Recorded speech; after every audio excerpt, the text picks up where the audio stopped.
Hello बच्चों, I hope आप बढ़िया होगे। ठीक है, तो देखिएगा मैं क्लास 10th का मैथ का एक क्वेश्चन लाया हूँ जो है बहुत ही ज़्यादा मोस्ट इम्पोर्टेंट। इसके 3 क्वेश्चन हैं, जो 3 हो या इससे अलग भी क्वेश्चन हो सकते हैं, जो एक ऐसा मान लीजिए स्टैक पेपर में आने ही वाला है।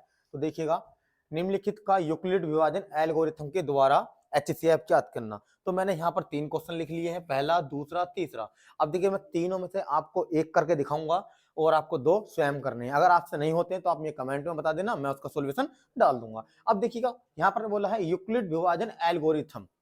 ये होता क्या? ये होता है, मैंने यहाँ पर नोट में लिख रखा है कि a बराबर बी क्यू प्लस आर।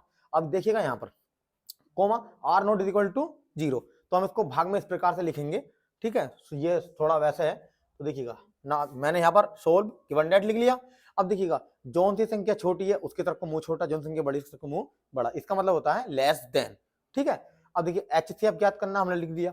अब देखिएगा यहाँ पर जौन सा a है, तो a का मतलब होगा हमारे पास बड़ी संख्या, जो बड़ा होगा हमारे पास वो a का मान होगा। तो यहाँ पर मैं इस साइड में रफ कार्य करता चलूंगा, तो आप देखते चलना। ठीक है, किस प्रकार से लिखना है तो देखिएगा। आइए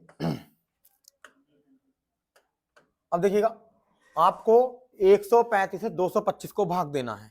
किससे? 135 225 को भाग। तो देखिए 135 से आप 225 को भाग दें। अब देखिए भाग कब तक देना है हमको? भाग तब तक देना तब तक हमारे पास शेषफल 0 ना आ जाए। ठीक है, अब देखिए 135 225 को कितनी बार काटेगा? केवल एक ही बार तो काट सकता है। तो यहाँ पर 135 ही काम 135।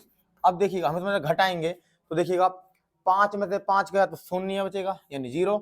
अब देखिए 2 में से 3 जा नहीं सकते तो हम एक ले लेंगे यहाँ से, तो ये हमारे पास कितना 12, और 12 में से 3 गया हमारे पास बचेंगे कितने 9, तो यानी कि हमारे पास 90 आ गया। तो देखिएगा जो तुम्हारे पास ए होगा तो वो बीच वाला होगा, तो ये कितना तुम्हारे पास 225 बराबर, और बी का मान जो हमारे पास होगा वो होगा जिससे हम भाग कर रहे हैं, यानी कि 135 गुणा, और क्यू का मान हमारा होगा जो तुम्हारे पास इधर आया है, जो भागफल निकल कर आया है, कितना आया हमारे पास 1, और प्लस आर का मान हमारे पास क्या है, जो शेषफल है कितना है 90, परंतु हमारे पास आर का मान अभी 0 नहीं आया है। जब तक 0 नहीं आएगा हम छोड़ेंगे नहीं, करते जाएंगे। तो यहाँ पर आप फॉर्मूला लिख देंगे r not is equal to 0, यानी आर का मान अभी 0 नहीं है। लिख सकते हो, नहीं लिख सकते तो कोई बात नहीं है। अब देखिएगा दूसरा पद लेते हैं।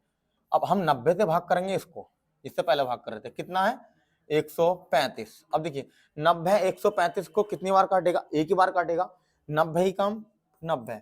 अब देखिएगा 135 में 90 जाएंगे कितने बचेंगे 45, तो हम यहाँ पर कितना लिख देंगे 45। वही वाली बात, जो अंदर है उसको कितना लिखेंगे हम यहाँ पर, कितना है 135 बराबर।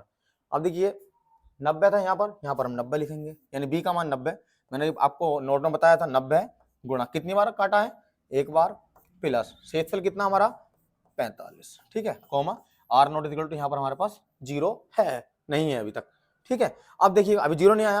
अब हम 45 से भाग करेंगे किसको 90, तो 45 से भाग कर रहे हैं किसको 90 को। अब 45 दूनी कितना होते हैं 90 होते हैं, यानी कि हमारे पास क्या आ गया 0 आ गया। कितना आ गया हमारे पास 0 आ गया। तो करेंगे यहाँ पर कितना, यहाँ 90 लिखेंगे जो अंदर बैठा है 90 45। अब कितनी बार काटा है 45 में 90 को 2 बार, प्लस यहाँ पर हमारे पास 0, क्या आ गया हमारे पास यहाँ पर 0। अब देखिए किससे हमारे पास 0 आया है, हमारे पास जो शेषफल 0 आया है वो आया हमारे पास 45 के द्वारा। तो इसका HCF कितना होगा 45 होगा। तो हम यहाँ पर लिख सकते हैं, लिख सकते हैं यहाँ पर हम लिख सकते हैं किस प्रकार से कि अतः किसका 135 और 225 का HCF 45 होगा। ठीक है, HCF 45 होगा। ठीक है, आशा करता हूं आपको ये बात समझ में आ गई होगी। तो अगर आपको कोई दिक्कत परेशानी हो तो आप मुझे कमेंट में बताएं, और अगर वीडियो अच्छी लगी हो तो लाइक करें, सब्सक्राइब करें और चैनल सब्सक्राइब कर लें। ऐसे ऐसे क्वेश्चन आने वाले हैं। ठीक है, और अगर आपसे इनमें से ना सवाल हो तो आप मुझे कमेंट में बता दें। थैंक यू बच्चों।